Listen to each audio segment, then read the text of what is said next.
Assalamualaikum warahmatullahi wabarakatuh. Waalaikumsalam warahmatullahi wabarakatuh. Alhamdulillah, di siang hari ini kita bisa kumpul kembali. Kita perkuliahan di pertemuan ke berapa sekarang?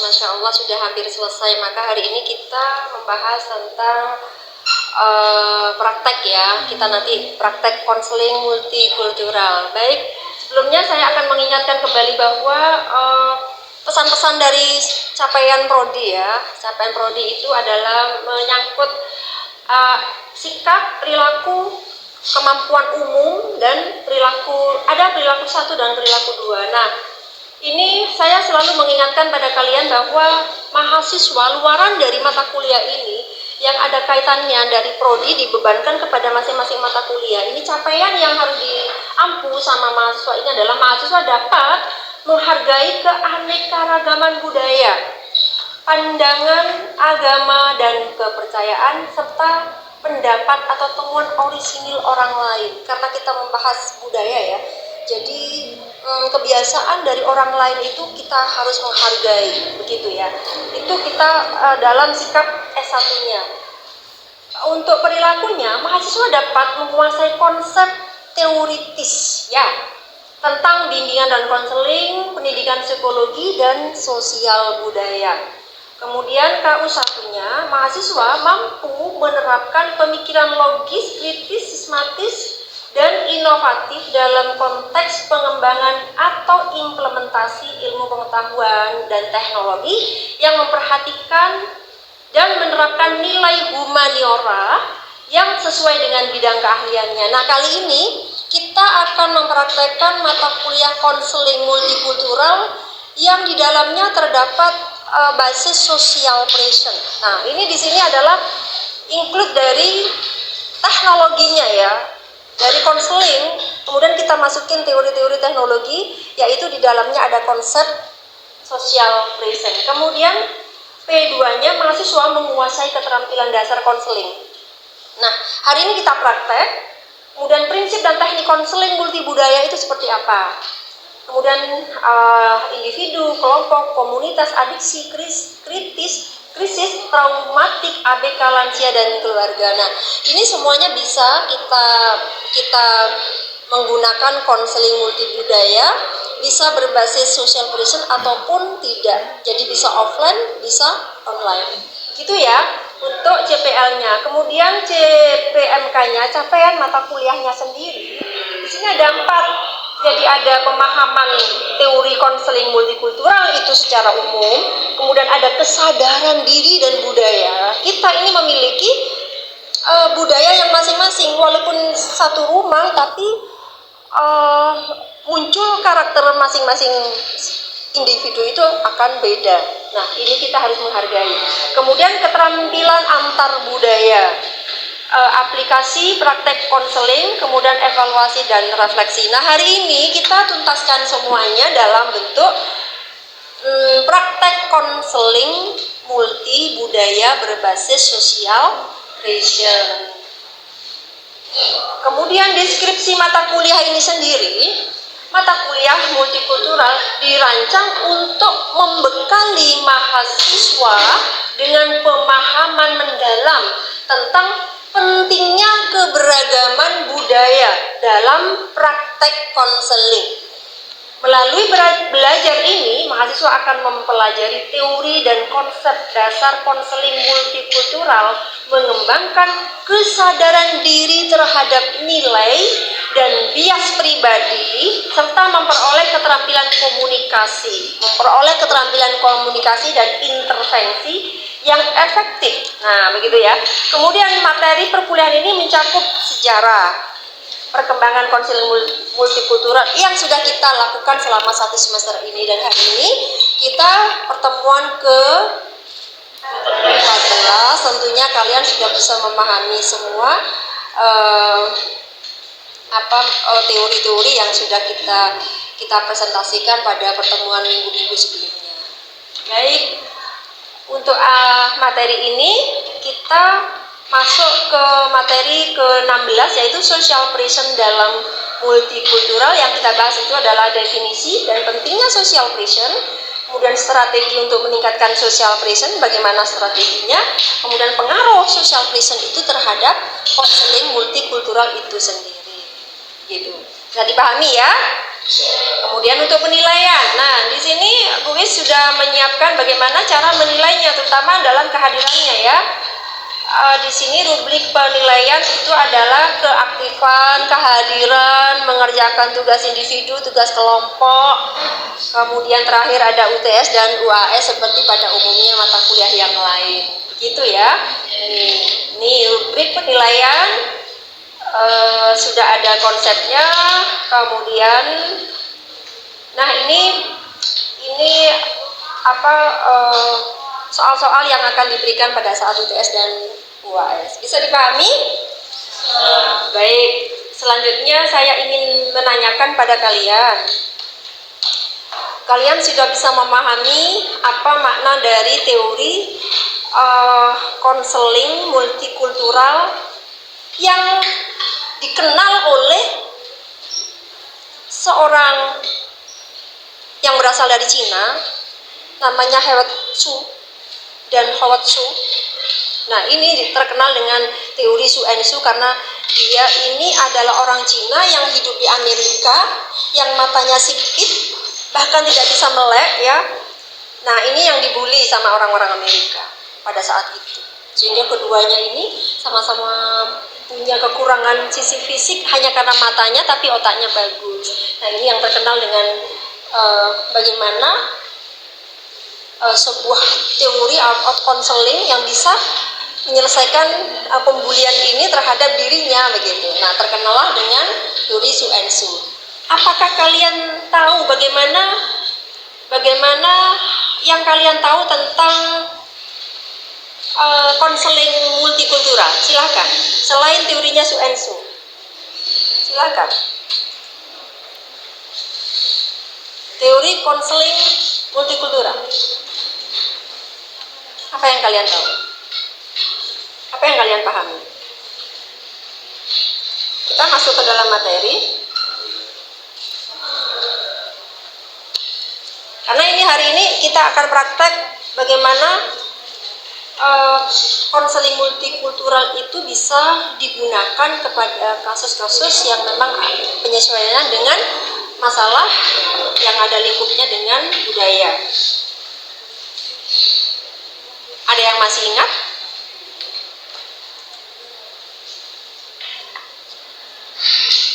Ada yang masih ingat?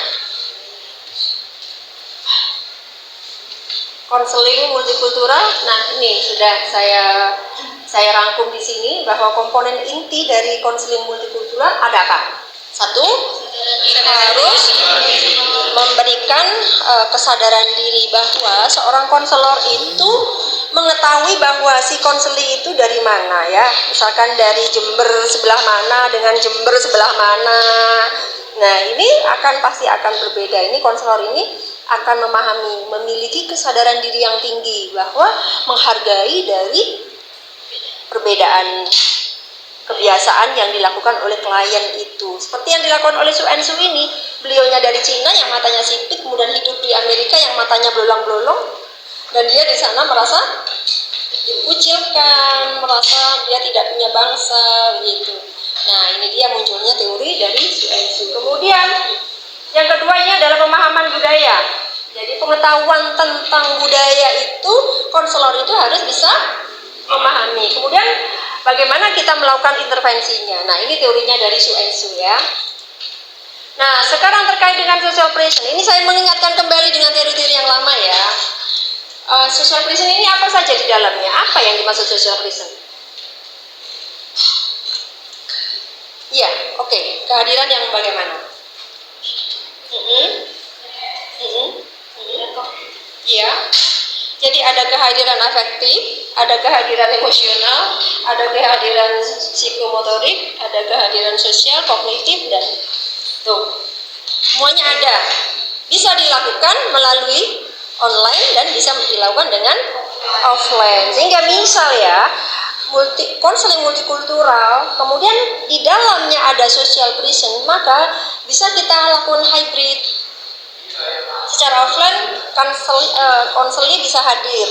Secara online konseling bisa dilakukan melalui apa? Konseling online. Oke. Nah, ini bagaimana keterkaitan antara social presence dengan konseling multikultural. Dirasa pentingnya adanya social presence, kehadiran ya. Kemudian bagaimana cara meningkatkan supaya hadir, kayak kalian belajar online ini selalu ayo buka kamera. Pembelajaran social presence itu bisa sinkronus, bisa asinkronus. Sinkronus itu secara nyata bahwa kalian ya Bu siap hadir, nah begitu. Kalau asinkronus, Bu tugas saya bisa saya kirim melalui email atau saya masukkan ke WA group, itu asinkronus. Nah ini adalah bagaimana cara meningkatkan supaya konselor itu memiliki nilai-nilai social presence ke dalam sikapnya ya. Kemudian yang ketiga adalah pengaruh social presence. Adanya social presence, maka konseling yang dipraktekkan itu adalah akan semakin apa? Semakin apa? Semakin apa? Hasil konselingnya semakin bagaimana? Semakin maksimal. Karena adanya kehadiran. Nah ini semakin ditunjukkan dengan adanya ini bahwa komponen utama dari social presence itu ada kehadiran emosional. Berarti secara emosional itu walaupun konseling nangis-nangis, tetapi ketika ketemu sama konselornya bisa nangisnya bisa menghilang. Gitu. Kemudian kehadiran sosial, ada interaksi langsung yang hangat ketika konseling datang, kita peluk. Bagaimana kalau lawan jenisnya? Silakan kalian mengikuti budaya masing-masing. Kan tidak mungkin ya kalau lawan jenis kita berpelukan. Ya mungkin ditepuk tangannya katanya. Nah, kasihkan tisu jika menangis. Asal nggak berjarak begitu ya. Nggak ada meja, nggak ada jeda gitu. Itu yang terbaru. Kalau yang lama kan ada meja kayak melayani customer service di bank gitu. Kalau kita sebagai konselor enggak, jadi ada masalah silakan duduk. Ketika sudah mulai ini sudah kita mulai berpelukan sama konseling. Kehadiran kognitif memberikan kesadaran diri, oke? Kemudian ini saya kira sudah paham semuanya ya.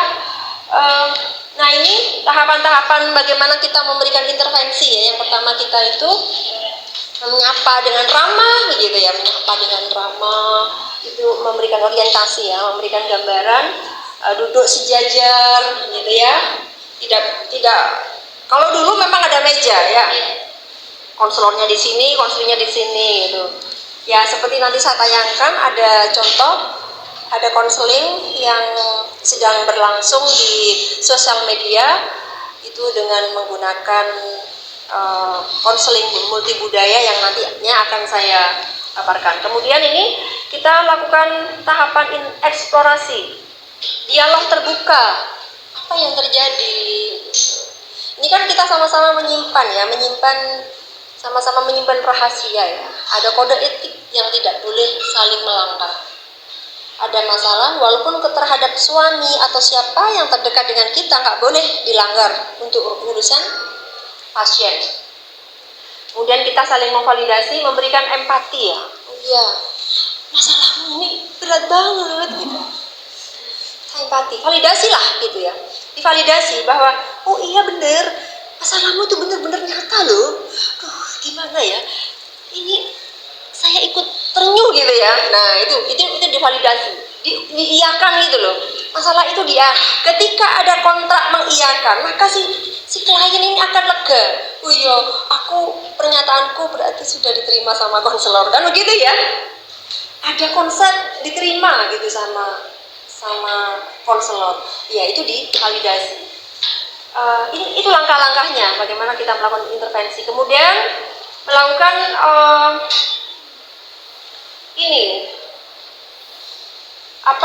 pemberdayaan, self disclosure. Misalnya saya juga pernah punya masalah seperti yang ibu alami. berarti empatinya lebih dalam ya. Ya, saya juga punya masalah seperti itu. Jadi konselornya itu meyakini bahwa saya sudah bisa gitu, pernah melakukan seperti itu sehingga ada solusinya gitu ya. Kemudian melakukan afirmasi. Teknik afirmasi ini adalah memberikan kekuatan kepada klien. Tidak apa-apa, yang lain juga yang punya masalah seperti Anda itu banyak kok. Memperkuat, memberikan self disclosure, memberikan afirmasi. Contohnya saya dulu juga pernah mengalami seperti itu. Begitu ya, contohkan saya saja gitu ya. Jangan contoh, kemarin ada klien namanya, membocori itu ya. Tidak boleh, tidak boleh mengeluarkan itu kepada kliennya. Kemudian ini ada kolaborasi dan penutupan. Ini intervensi yang harus dilakukan oleh seorang konselor kepada konselingnya. Kemudian selanjutnya langkah-langkahnya, nah ini seperti ini. Kalian sudah baca ya, ini kan sudah saya share kemarin. Jadi kalian sudah memahami bagaimana pada sesi 1, siapa aku, dari mana aku, dia, itu maksudnya. Kemudian kita lakukan ice breaking dan lain-lain ya. Kalian sudah baca ini ya. Kemudian untuk selanjutnya, ini ada 5. Ada 5 sesi. Sesi pertama, siapa aku, dari mana aku berasal. Ini kata kuncinya, dari mana aku berasal, dari mana klien berasal. Misalkan dari Pulau Madura, berarti kita, atau dari mana, Papua ya, Bapak, Mas? Ya. Dari Papua ya? Semarang. Dari Semarang. Oh, Makassar. Ya. Dari Maluku, Makassar itu tetangganya Maluku ya, Mas? Iya.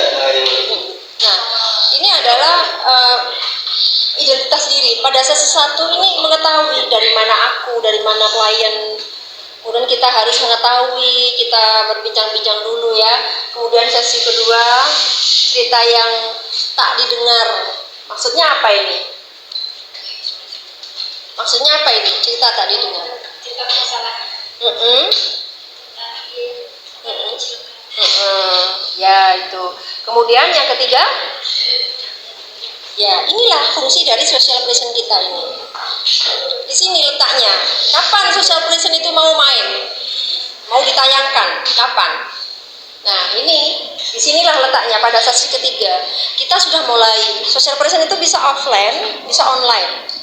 Kalau online itu bisa asinkronus, bisa sinkronus. Kalau offline, ya seperti ini. Seperti kalian nanti praktek, itu ada offline. Kemudian ada sesi yang keempat, apa ini? Budayaku kuat. Jadi dari nenek moyang, dari turun temurun budayaku kayak gitu. Ya bisa menyelesaikan persoalan nenek moyang itu. Apakah kita orang milenial bisa dan mampu? Bisa. Karena budayaku kuat. Kemudian ada komitmen sosialku. Nah, nih di sesi yang kelima. Bisa dipahami nih ya?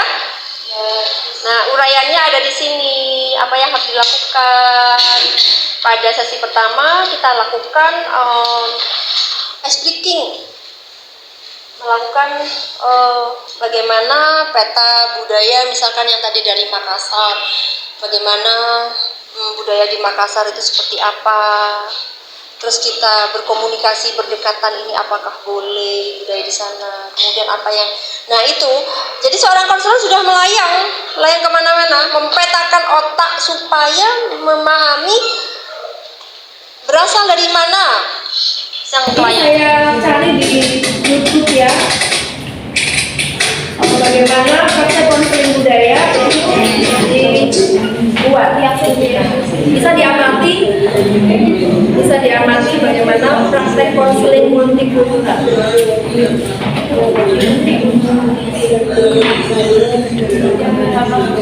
Ada pembeda ya dengan yang kita paparkan.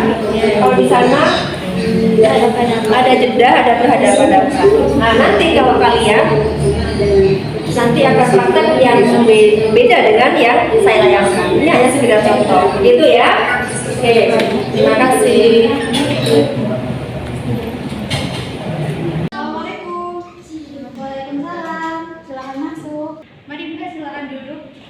Selamat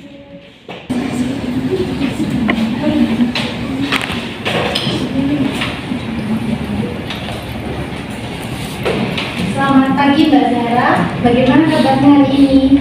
Alhamdulillah Ibu, baik, tapi saya sedikit merasa tidak nyaman Ibu. Terima kasih sudah jujur ya Mbak. Bisa ceritakan lebih lanjut kenapa Mbak Zahra merasa tidak nyaman?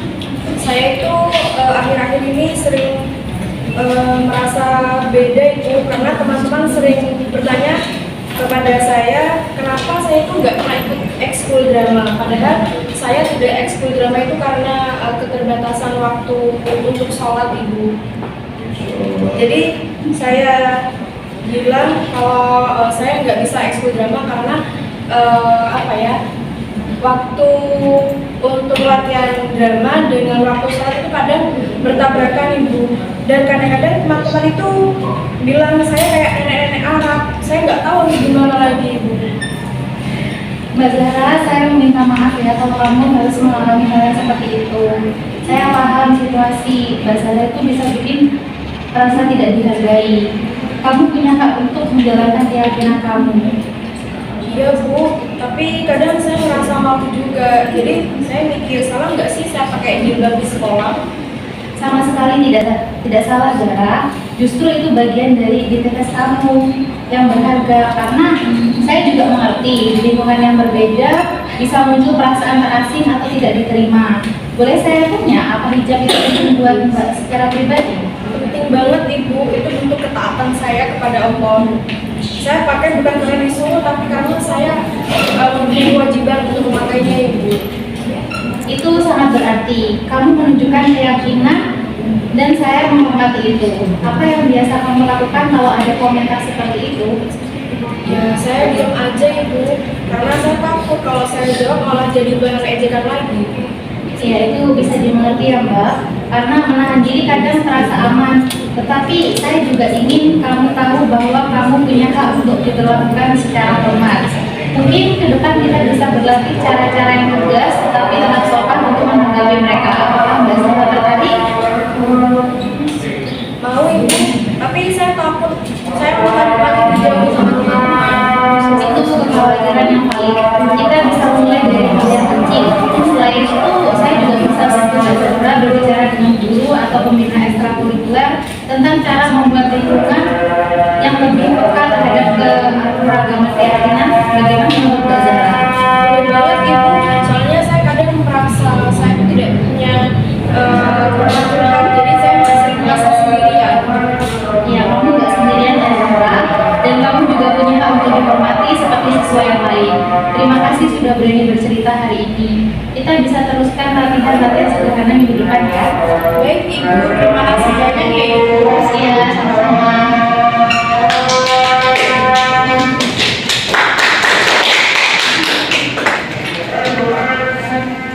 Ya, terima kasih ya. Dan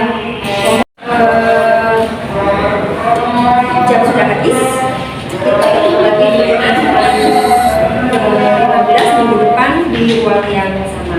Jangan lupa sering-seringlah praktek bersama teman kalian, bersama keluarga, bersama saudara untuk memfasihkan ya bagaimana kita menghadapi melatih skill bicara ini ya. Kemudian kita memberikan respon. Ini perlu kebiasaan, perlu kepekaan bahasa, kepekaan etika, kepekaan gestur, bagaimana kita menyapa dengan ramah dan lain sebagainya. Jadi intervensi-intervensi yang semua kita bahas mulai tadi kita praktekkan secara pelan-pelan, nanti harapannya akan menjadi seorang konselor yang profesional. Gitu dari saya Mudah Gatot Istria, terima kasih. Hari ini kita telah menyelesaikan praktek konseling multikultural yang berbasis social listening. Terima kasih. Wassalamualaikum warahmatullahi wabarakatuh. Waalaikumsalam.